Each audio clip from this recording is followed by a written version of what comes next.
on self-control. 1. The question has often been raised whether it is better to have moderate emotions or none at all. Philosophers of our school reject the emotions. The peripatetics keep them in check. I, however, do not understand how any halfway disease can be either wholesome or helpful. Do not fear. I am not robbing you of any privileges which you are unwilling to lose. I shall be kindly and indulgent towards the objects for which you strive, those which you hold to be necessary to our existence, or useful, or pleasant. I shall simply strip away the vice.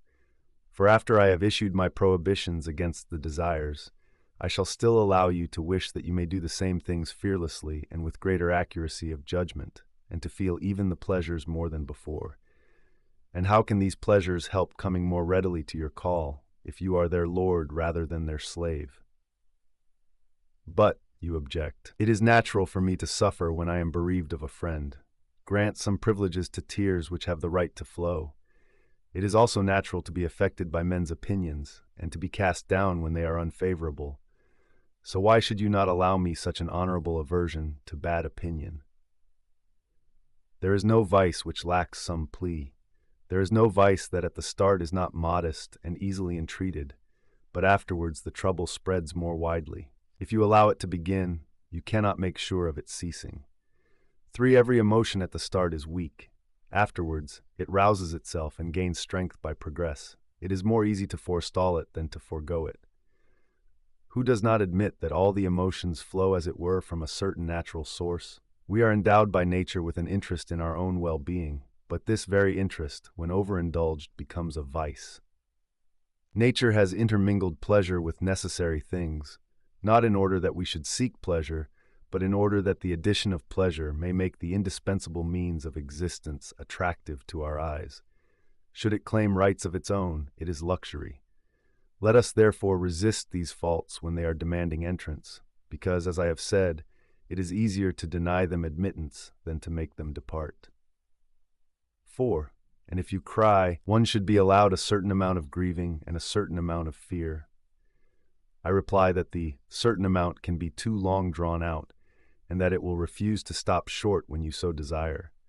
The wise man can safely control himself without becoming over-anxious. He can halt his tears and his pleasures at will. But in our case, because it is not easy to retrace our steps, it is best not to push ahead at all.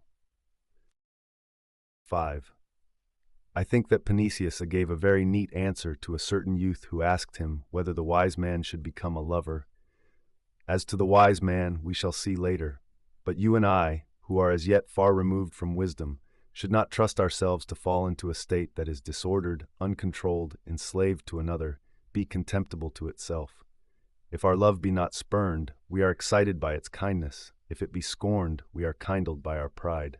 And easily won love hurts us as much as one which is difficult to win. We are captured by that which is compliant, and we struggle with that which is hard. Therefore, knowing our weakness, let us remain quiet. Let us not expose this unstable spirit to the temptations of drink, or beauty, or flattery, or anything that coaxes and allures. 6. Now that which Panicius replied to the question about love may be applied, I believe, to all the emotions. In so far as we are able, let us step back from slippery places. Even on dry ground, it is hard enough to take a sturdy stand. 7. At this point, I know you will confront me with that common complaint against the Stoics. Your promises are too great and your counsels too hard. We are mere mannequins, unable to deny ourselves everything. We shall sorrow, but not to any great extent. We shall feel desires, but in moderation. We shall give way to anger, but we shall be appeased. And do you know why we have not the power to attain this Stoic ideal? It is because we refuse to believe in our power. Nay, of a surety, there is something else which plays a part. It is because we are in love with our vices. We uphold them and prefer to make excuses for them rather than shake them off. We mortals have been endowed with sufficient strength by nature.